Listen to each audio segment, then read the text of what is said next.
Hello there! Meet Teacher CJ. Teacher CJ is having difficulty engaging his students learning about resource sustainability in waste. His curriculum doesn't build communication and collaboration skills or promote critical thinking and problem solving. He feels as students are passive participants in the learning process. Teacher CJ needs help. Why don't you use Constructivism to help transform your teaching so that students are actively engaged in problem solving in meaningful contexts? What is Constructivism? Let's go down to its history. This is just a brief history of Constructivism. So, the psychological roots of Constructivism began with the development work of John Piaget, who developed a theory called genetic epistemology that analyzed the development of the mind to evolutionary biological development and highlighted the adaptive function of cognitive. So Piaget proposed 4 stages in human development. I know everyone is familiar with this: the sensory stage, the pre-operational stage, the concrete operational stage, and the formal operational stage. So for Piaget, the development of human intellect proceeds through adaptation and organization. When we say adaptation, it is a process of assimilation and accommodation, where external events are assimilated into existing understanding, but unfamiliar events, which don't fit with existing knowledge, are accommodated into the mind, thereby changing its organization. Let's now proceed to Lev Vygotsky's sociocultural theory. So, Lev Vygotsky's relevance to constructivism derives from his theories about language, thought, and their mediation by society. So, Vygotsky held the position that the child gradually internalizes external and social activities, including communication, with more competent others. Although social speech is internalized in adulthood, Vygotsky contended that it still preserves its intrinsic collaborative character. Let's go on now with the theory in social learning by John Dewey. So, for John Dewey, education depended on action to knowledge and ideas emerge only from a situation in which learners have to draw experiences that have meaning and importance to them. So Dewey argued that human thought is practical problem solving, which proceeds by testing rival hypotheses. These problem solving experiences occur in a social context, such as classroom, where students join together in manipulating materials and observing outcomes. Dewey invented the method of progressive education in summary, Piaget contributed the idea of transformation in learning and development. Vygotsky contributed the idea that learning and development were integrally tied to communicative interaction with others. And Dewey contributed the idea that schools had to bring real-world problems into the school curriculum. Information overload, but we're not yet done. Now let's go on with the definition and principles of constructivism. What is meant by constructivism? The term refers to the idea that learners construct knowledge for themselves. It is based on the idea that people actively construct or make their own knowledge, and that reality is determined by your experience as a learner.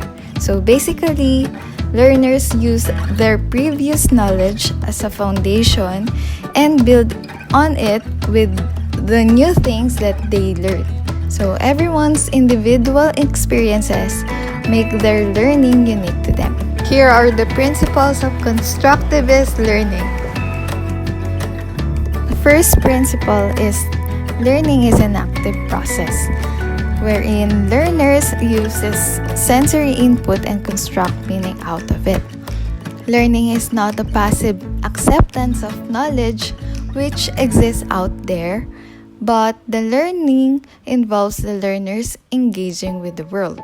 An example of this principle is conducting field trips and experiments, wherein students themselves experience the learning. The second principle is people learn to learn as they learn. So learning consists both of constructing meaning and constructing system of meaning. For example, if we learn the chronology of dates of a series of historical events, we are simultaneously learning the meaning of a chronology. Another example is making an acronym for a series of details or events. For example, the acronym of Roy G. Vive for the colors of the rainbow. Another principle is the crucial action of constructing meaning is mental. It happens in the mind.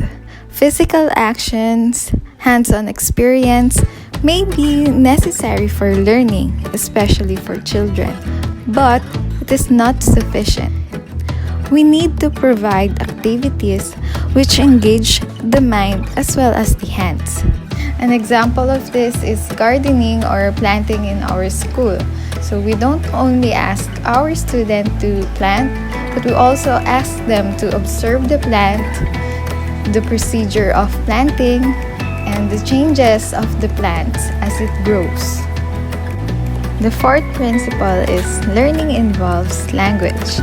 So the language we use influences learning, as presented by Vygotsky, that the language and learning are inextricably intertwined. So this is what exactly happened to Lubuagan Elementary School in Kalinga, wherein they decided to use their native tongue or their mother tongue for their medium of instruction, and as a result, students excelled in their studies and they topped in the national assessment. DepEd used mother tongue as a medium of instruction for kinder and grades 1 to 3, and they use mother tongue and English as a medium of instruction for grades 4 to 6. I think we all agree that language is really important in learning, as children get frustrated or anxious when they do not know the language or they do not know how to express themselves. The fifth principle is learning is a social activity. Our learning is intimately associated with our connection with other human beings, such as our teachers, our peers, our family, as well as acquaintances. So, Dewey pointed out that he recognizes the social aspects of learning and uses conversation, interaction with others, and the application of knowledge as an integral aspect of learning. Educators are more likely to be successful as they understand that peer involvement is key in learning. Isolating learnings isn't the best way to help students learn and grow together. Progressive education recognizes that social interaction is key to learning, and they use conversation, interaction, and group applications to help students retain their knowledge. The sixth principle is learning is contextual. We learn in relationship to what else we know, what we believe, our prejudices, and our fears. Must provide a path into the subject for the learner based on the learner's previous knowledge.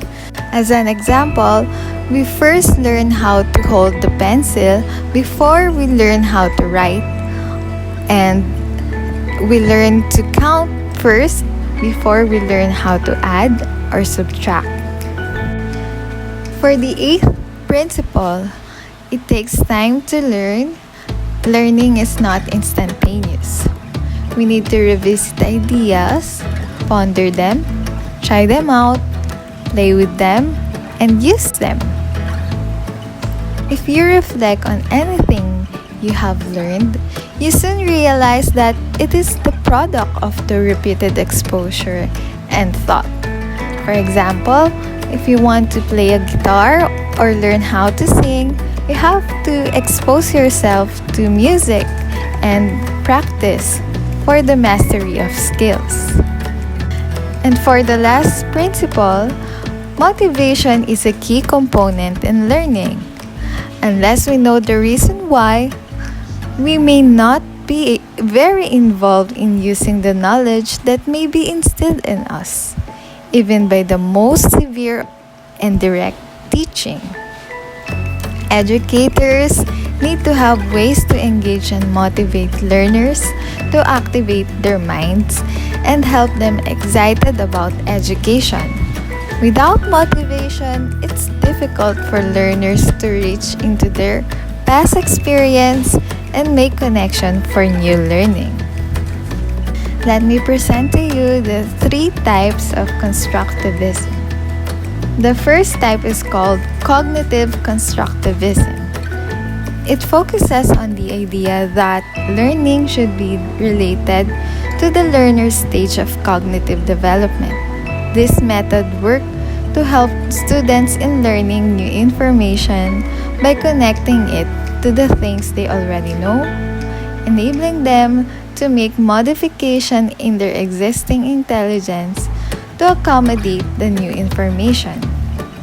Cognitive constructivism comes from the work of John Piaget and his research on cognitive development in children. Next one is called social constructivism. It focuses on the collaborative nature of learning. Knowledge develops from how people interact with each other, their culture, and society at large. Students rely on each other to help create their building blocks, and learning from others help them construct their own knowledge and reality.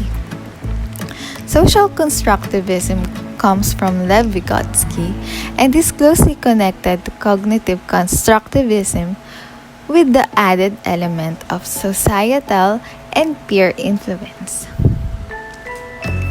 And the last one is called radical constructivism. Radical constructivism is very different from cognitive and social constructivism. It focuses on the idea that learners and the knowledge they construct tells us nothing real, only help us function in our environment. The overall idea is that knowledge is invented, not discovered. The things we bring to the table make it impossible for us to have truth, only interpretation of knowledge. This theory was developed by Ernst von Glaserfeld in 1974. Let's now proceed to constructivism in education. It's important to understand how teachers can apply constructivism inside their classroom to create a unique learning environment for students. In constructivist classroom, the teacher has a role to create a collaborative environment where students are actively involved in their own learning. Teachers are more facilitators of learning than actual instructors. Teachers must work to understand the pre-existing concepts and understanding of students, then work to incorporate knowledge within those areas.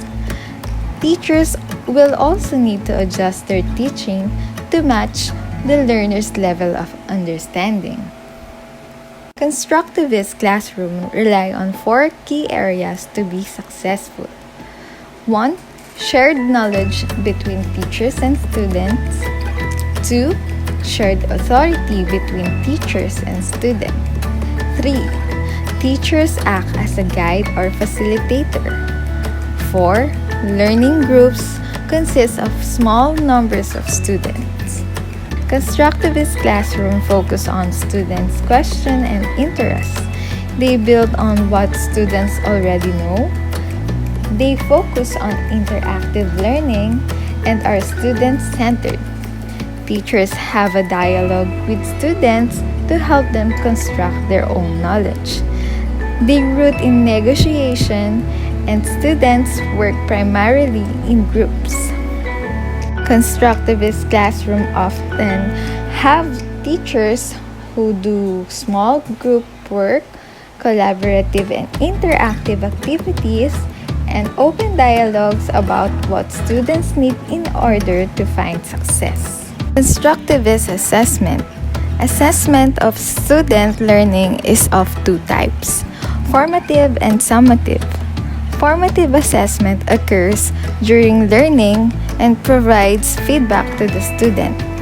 It includes evaluation of ongoing portfolios and demonstration of work in progress.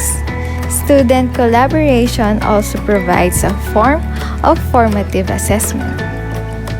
Summative assessment occurs through tests and essays at the end of a unit of study. Summative assessments provide little specific feedback. From a constructivist perspective, formative assessments are more valuable to the learner. Now let's see if we can apply the principles of constructivism to help teacher CJ's problem. First, teacher CJ must decide how to actively engage his students in the topic.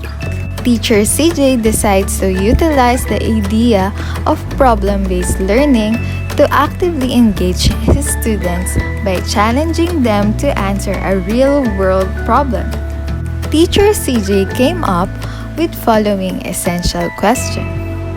How can we reduce waste to sustain Earth's resources? Teacher CJ planned the following activity to help students answer the essential question. First, student will tour a local waste and recycling plant to learn firsthand how waste and recycling materials from their community are handled. Next, students will weigh and record how many pounds of food scraps their family put into the regular trash each day. Then, each group will further research solutions to the problem in books or in the internet and by interviewing experts around their community using the telephone. Finally, the students group will determine how they want to demonstrate their solutions to the essential question.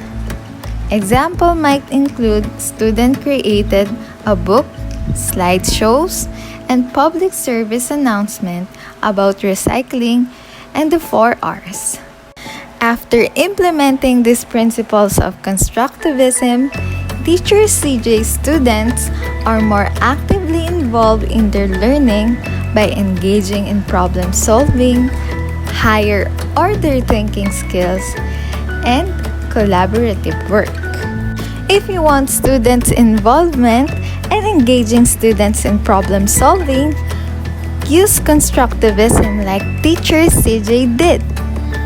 Let us now discuss how constructivism reflects on the K-12 curriculum of DepEd. So the features of the K-12 curriculum includes the learner is at the center of the teaching-learning process. Thus, the curriculum uses pedagogical approaches that are constructivist, inquiry-based, reflective, collaborative, differentiated, appropriate, relevant, and integrative. DepEd features almost all the aspects and principles of constructivism. DepEd also features the use of spiral progression approach, wherein your previous learning is interconnected for what you are learning now and what you will be learning in the future. Now let's go on with the curriculum framework of K-12. DepEd uses outcome-based education or standard-based education reform and aims for holistically developed Filipino with 21st century skills, which also reflects the Constructivism. I noticed that Constructivism is very evident in kindergarten curriculum, for it consists of integrative approach to curriculum and development, the spiraling learning process, integrative and interactive teaching learning, and the strategies as well as child-centered learning experiences. So it all reflects to the Constructivism approach. So kindergarten program aims for all 5-year-old children to achieve the standards and competencies expected of them. They have to have diverse background and prior knowledge, experiences, skills, attitude, personal traits, and interests. Grades 1 to 3 curriculum also practices the Constructivism approach. So they have real-life situation, hands-on activities, and minimum supervision of teachers. We discussed earlier that in a constructivist classroom, teachers serve as a facilitators. Real-life situation and hands-on activities are one of the principles of Constructivism. For grades 4 to 6 curriculum, I noticed that Constructivism reflects on their curriculum as well, because they practice higher order thinking skills and collaborative work, wherein it is one of the principles of learning in Constructivism. Let's now proceed to junior high school curriculum. Junior high school curriculum practices the use of fundamental concept, increased level of independence in applying knowledge, skills, and values learning, and the use of independent or cooperative learning. Constructivism is also evident in junior high school curriculum, for they use hands-on learning and collaborative work for learning. Senior high school curriculum uses the practice of hands-on learning and apprenticeship, which are also aspects of Constructivism. In my opinion, K-12 curriculum is very promising. With appropriate learning materials, complete and proper materials and facilities to be provided, I think that Filipino students can be globally competent. Read the Museum and the Needs of People for my educational research article review. So Dr. Hein tries to find out if the principles of Constructivism of classroom and curricula in schools can be applied to learning in museums. So he tried to prove if Constructivism can be applied in real-life situation. He conducted his study by interview and observation inside the museums. The conclusion, he found out that the principle of Constructivism, increasingly influential in the organization of classrooms and curricula in schools, can be applied to learning in museums. The principles appeal to our modern views of learning and knowledge but conflict with traditional museum practices. We need to reflect on our practice in order to apply these ideas to our work. This is the end of my report. Thank you. Goodbye. I'm Maria Yelena Ilonga, specializing in early childhood education. Thank you all for listening.